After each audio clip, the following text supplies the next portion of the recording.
Right now, the nation's outstanding student loan balance hovers around $1.7 trillion. Well, that staggering number is affecting mostly people of color.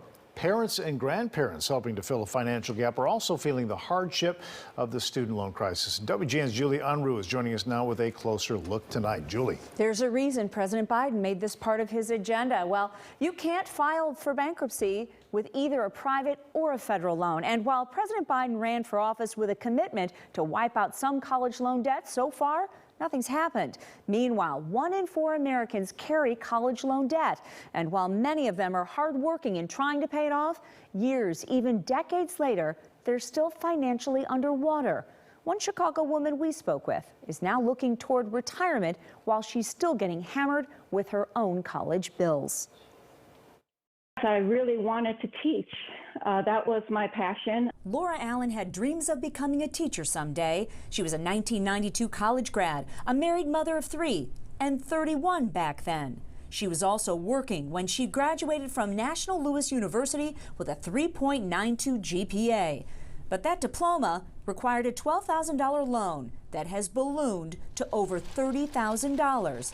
Allen is now almost 60 years old. I actually added up my payments one day, and I almost wanted to cry because I've paid back over $12,000 on my student loans. Deferments and forbearance played out, but she always paid the minimum and still couldn't get out from under her student loan debt. Decades later, she feels angry, hopeless, and frustrated.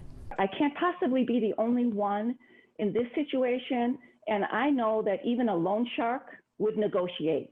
Personal finance expert Terry Savage says the sad reality right now is that student lenders won't negotiate. Student loans are the Roach Motel of finance. You get in and you're trapped. Her idea is a simple one, but the government hasn't nibbled yet. Lower the rate to about what the government pays, 1%, and have people then pay off only the principal. A lot of people, like Laura, have already paid off the principal. That's the fair way. Take down that excess loan shark interest.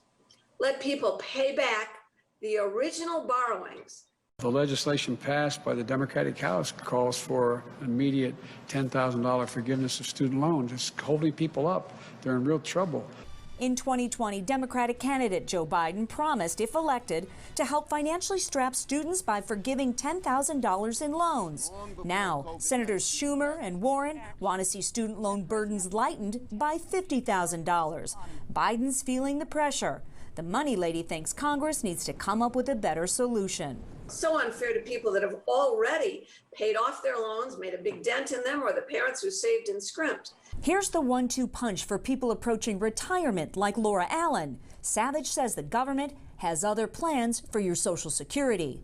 If you don't repay your student loans by the time it's time to collect Social Security, they will, yes, garnish your Social Security benefits.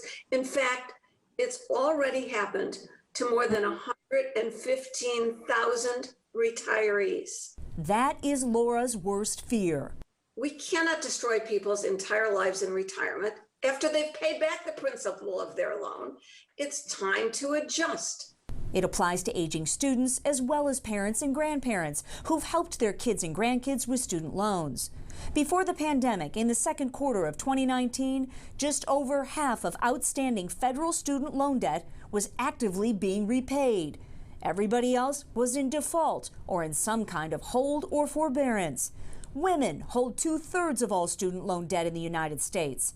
And 20 years after starting college, the median black borrower owes 95% of their student debt, compared to only 6% of the median white borrower. Laura Allen is counting on Congress to bail her out. She's drafted this letter. And that's my hope, is that I can get something done with Congress, because I can't pay back 30. I just can't. And Laura's not alone. If President Biden comes through and forgives some $10,000 in student loan debt, which is the more likely number we're told, that would wipe balances clean for about 30% of borrowers. Terry Savage says if you are young and employed right now, work hard now at paying off your student loans as fast as you can. But her advice during the pandemic, a bit different here. Protections are in place through the fall. She suggests you sit and wait to see what Congress might do next. Terry has also provided some websites that may help you through this process. You can head to our website, WGNTV.com, for more information. This one affects a lot of people. A lot of people. And in the future, a lot of people, too. That's All right. Interesting time. Julie, thank you. You bet.